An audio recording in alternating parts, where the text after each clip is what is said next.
आप सभी का स्वागत है हमारे YouTube चैनल पर। इसके पहले हमने फिजिक्स के टॉपिक में गति यानी मोशन से रिलेटेड एमसीक्यू लिखे थे, उसे जाकर एक बार ज़रूर वॉच करें। तो आज हम इससे रिलेटेड टॉपिक में देखेंगे लॉ ऑफ मोशन यानी गति से रिलेटेड एमसीक्यू देखेंगे। तो देखते हैं पहला क्वेश्चन। न्यूटन का प्रथम नियम किसके नाम से जाना जाता है? तो ये किसके नाम से जाना जाता है? इसका आंसर होगा ऑप्शन बी, जड़त्व का नियम, लॉ ऑफ इनर्टिया। कोई वस्तु तब तक अपनी अवस्था नहीं बदलती जब तक कोई बाहरी बल ना लगाया जाए। अगला क्वेश्चन, जड़त्व किस पर निर्भर करता है? यानी चाल पर, द्रव्यमान पर, वेग, बल, यानी स्पीड, मास, वेलोसिटी या फोर्स, इन चारों में से किस पर निर्भर करता है? इसका आंसर होगा ऑप्शन बी, मास यानी द्रव्यमान पर। द्रव्यमान जितना अधिक होगा जड़त्व उतना अधिक हो जाएगा। अगला क्वेश्चन, बल की ऐसा इकाई क्या है? यानी बल का जो ऐसा यूनिट है वो क्या होता है? तो ये जूल है, वाट है, न्यूटन है या पास्कल है? तो इसका आंसर होगा न्यूटन। न्यूटन जो है बल का यानी फोर्स का ऐसा ही मात्रक है, इसे कैपिटल ई की एन से दर्शाते हैं।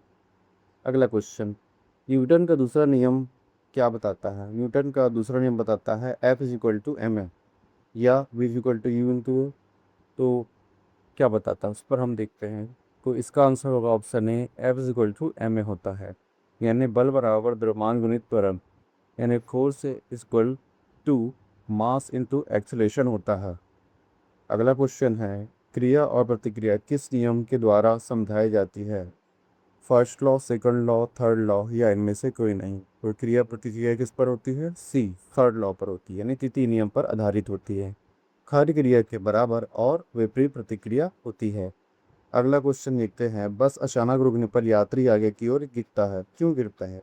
ग्रेविटी के कारण, इनर्टिया यानी जड़त्व के कारण, फ्रिक्शन यानी घर्षण के कारण या फोर्स यानी बल के कारण? इसका आंसर होगा ऑप्शन बी, जड़त्व के कारण। शरीर अपनी गति बनाई रखना चाहता है। यानी जब गाड़ी जब चलती है, बस जब चलती है तो शरीर जो है गति की अवस्था में रहती है, जबकि जो बस है वो अचानक ब्रेक मारने से रुक जाता है, जिससे यात्री सामने की ओर गिरते हैं। अगला है, किसमें अधिक जड़त्व होता है? साइकिल, कार, ट्रक या गेंद? इस चारों में से क्या होगा? कमेंट कर कर कमेंट बॉक्स में बताएं। तो इसका आंसर होगा सी, ट्रक। यानी अधिक द्रव्यमान इज इक्वल टू अधिक जड़त्व, यानी इन चारों में सबसे अधिक द्रव्यमान किसका होता है? ट्रक पर होता है। तो इसीलिए अधिक जड़त्व किसमें होगा? ट्रक में होगा। अगला क्वेश्चन है, घर्षण किस प्रकार का बल है? तो इसमें इसका आंसर होगा ऑप्शन ए, कॉन्टैक्ट फोर्स यानी संपर्क बल है। यह संपर्क में आने पर ही लगता है। नेक्स्ट क्वेश्चन है, त्वरण की इस एसआई इकाई क्या है? तो त्वरण का एसआई यूनिट क्या है? ये बहुत ही महत्वपूर्ण क्वेश्चन है जो कई सारे एग्जाम में पूछे गए हैं। तो इसका आंसर होगा ऑप्शन बी, मीटर प्रति सेकंड स्क्वायर। अगला क्वेश्चन है, बंदूक का पीछे हटना यानी बंदूक जब चलाते हैं तो पीछे हटना किस नियम से समझाया जाता है? First law, second law, third law या इनमें से कोई नहीं? तो बंदूक जब पीछे हटते हैं वो है जड़त्व यानी थर्ड लॉ पर आधारित होता है, यानी क्रिया प्रतिक्रिया पर होता है, सॉरी जड़त्व नहीं होगा, यानी इसका आंसर होगा थर्ड लॉ पर, यानी action is equal to reaction. पीछे का जो झटका मारता है सामने चलाने पर। अगला क्वेश्चन है, बल किसके बराबर होता है? तो बल जो होता है इसका आंसर हो जाएगा option B, M into A, यानी force equal to mass into acceleration होगा। अगला क्वेश्चन है, कौन सा बल गति का विरोध करता है? ग्रेविटी का, फ्रिक्शन का, मैग्नेटिक का, इलेक्ट्रिक का? तो इसका आंसर होगा ऑप्शन बी, फ्रिक्शन यानी घर्षण का जो है विरोध करती है बल, है ना। तो गति के विपरीत कार्य करती है। अगला क्वेश्चन है, इनर्टिया ऑफ रेस्ट मीन्स मतलब विश्राम यानी जड़त्व क्या होता है? तो इसका आंसर हो जाएगा ऑप्शन बी, विश्राम में रहता है यानी स्टे एट रेस्ट। वस्तु विश्राम में यानी रेस्ट पर रहती है। अगला है, कौन सा नियम बल को संवेग से जोड़ता है? यानी मोमेंटम से जोड़ता है? कौन सा जो नियम है, रूल है, लॉ है? फर्स्ट है, सेकंड है, थर्ड है या इनमें से कोई नहीं? तो इसका आंसर होगा बी, सेकंड लॉ। यानी बल is equal to rate of change of momentum, यानी बल बराबर क्या होगा? संवेग में परिवर्तन की दर होगी। नेक्स्ट है, संवेग का सूत्र क्या होता है? यानी इसका फॉर्मूला बोल रहा है। मोमेंटम का फॉर्मूला क्या होता है?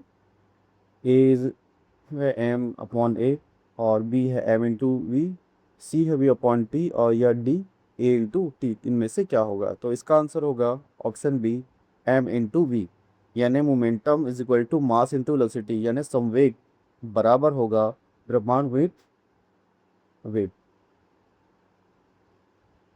मोमेंटम डिपेंड किस पर करता है? केवल द्रव्यमान पर, केवल वेग पर, द्रव्यमान या वेग दोनों पर, या बल पर? इसका आंसर होगा ऑप्शन सी, मास और वेलोसिटी पर डिपेंड करता है।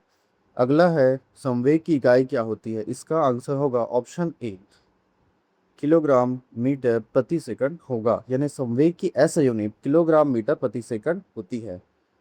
अगला है आवेग किसके बराबर होती है, यानी आवेग जो है या इम्पल्स है वो किसके बराबर होती है? तो इसका आंसर होगा ऑप्शन ए, फोर्स इनटू टाइम, यानी बल गुणित समय के बराबर होती है। यानी आवेग, इम्पल्स जो है, आवेग जो है वो चेंज इनटू मोमेंटम, यानी संवेग में परिवर्तन की दर के बराबर होती है। अगला है if force increase acceleration will, मतलब बल को बढ़ा देंगे तो त्वरण पर क्या प्रभाव पड़ेगा? डिक्रीज हो जाएगा, इंक्रीज हो जाएगा, कांस्टेंट रहेगा, या जीरो हो जाएगा? तो इसका आंसर होगा इंक्रीज हो जाएगा, यानी बढ़ जाएगा। क्योंकि एफ इज इक्वल टू क्या होता है, एम ए, यानी एक्सलेशन जो है प्रोपोर्शनल होता है फोर्स के, है ना? तो बल बढ़ेगा तो त्वरण भी बढ़ेगा। अगला है यदि द्रव्यमान बढ़े तो त्वरण पर क्या प्रभाव पड़ेगा?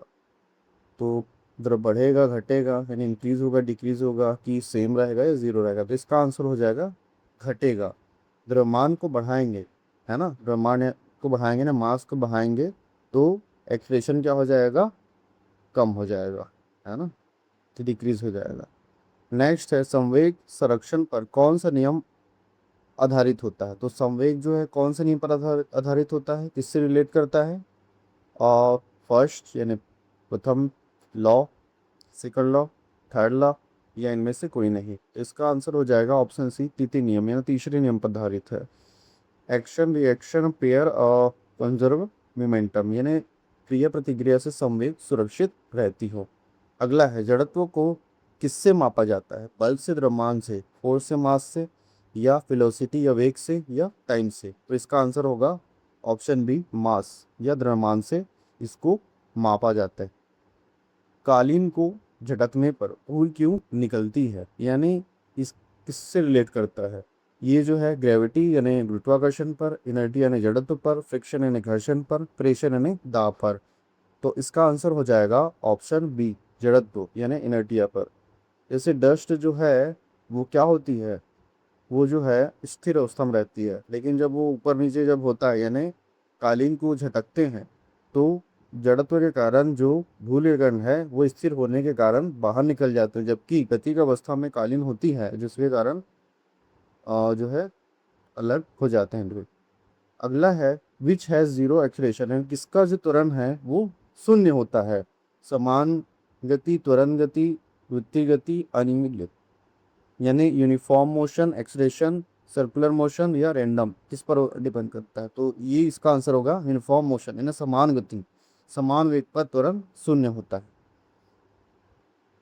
ऐसे यूनिट ऑफ इम्पल्स, यानी आवेग का ऐसा ही मात्रक क्या होता है? न्यूटन होता है, न्यूटन प्रति सेकंड होता है, जूल होता है, जूल होता है, या वाट होता है? तो इसका आंसर हो जाएगा ऑप्शन बी, न्यूटन सेकंड। तो impulse is equal to force into time. अगला है friction always act is which direction, है घर्षण किस दिशा में कार्य करती हो? सेम एज मोशन, गति की दिशा में, अपोजिट टू मोशन, गति के विपरीत दिशा में, अपवर्ड यानी ऊपर, डाउनवर्ड यानी नीचे? तो इसका आंसर हो जाएगा option B, opposite to motion, यानी गति की विपरीत दिशा में काम करती है, यह गति का विरोध करती है, यानी फ्रिक्शन ऑलवेज अपोजेस मोशन। जड़त्व को कौन सा नियम समझाता है, यानी कौन से नियम से हमको जड़त्व समझ आती है? फर्स्ट यानी प्रथम नियम से, सेकंड लॉ यानी थर्ड, सेकंड लॉ यानी द्वितीय नियम से, थर्ड लॉ यानी तृतीय नियम से, इनमें से कोई नहीं? तो इसका आंसर हो जाएगा ऑप्शन ए, जो फर्स्ट लॉ है वो है जड़त्व पर आधारित है, यानी इनर्टिया पर आधारित है। इसे जड़त्व का नियम कहते हैं, फर्स्ट लॉ को। अगला है मोमेंटम बिकम जीरो व्हेन, संवेग कब शून्य हो जाती है? मास अगर जीरो हो यानी द्रव्यमान जीरो हो, वेलोसिटी जीरो हो यानी वेग जीरो हो, फोर्स जीरो हो ये बल जीरो हो, टाइम जीरो हो या समय जीरो हो, किस पर डिपेंड करता है? तो किस पर हम देखते हैं, वेलोसिटी अगर जीरो हो यानी वेग शून्य हो तब क्या हो जाएगा, मोमेंटम शून्य हो जाएगा, क्योंकि P is equal to M V, है ना। तो अगर V जीरो हो तो पी भी क्या हो जाएगा, जीरो। तो वेग शून्य होने पर संवेग भी जीरो हो जाता है। संपर्क में सतहों के बीच कौन सा बल होता है? चुंबकीय यानी मैग्नेटिक, फ्रिक्शन यानी घर्षण, इलेक्ट्रिक यानी विद्युत, या चौथा ऑप्शन है न्यूक्लियर यानी नाभिकीय। तो इसका आंसर होगा फ्रिक्शन यानी घर्षण। तो friction act between two surface is contact, यानी संपर्क में हमेशा मौजूद रहता है घर्षण। रॉकेट किस सिद्धांत पर काम करता है? तो रॉकेट जो है किस सिद्धांत पर काम, इस क्वेश्चन का, इन जितने भी हम एमसीक्यू देख रहे हैं इसका आंसर आप आंसर बताने से पहले कमेंट कर कर जरूर बताएं। तो इसका आंसर हो जाएगा ऑप्शन सी, थर्ड लॉ, किति नियम। क्रिया प्रतिक्रिया यानी action is equal to reaction पर आधारित होता है ना। तो आप इस चैनल पर बने रहिए, हम इस तरह के बहुत ही महत्वपूर्ण क्वेश्चन लाते रहेंगे जो आपके एग्ज़ाम के लिए बहुत ही हेल्पफुल होगा और आप ज़रूर सक्सेसफुल होंगे। तो धन्यवाद यहाँ तक बने रहने के लिए। चैनल को लाइक, सब्सक्राइब और शेयर जरूर करें।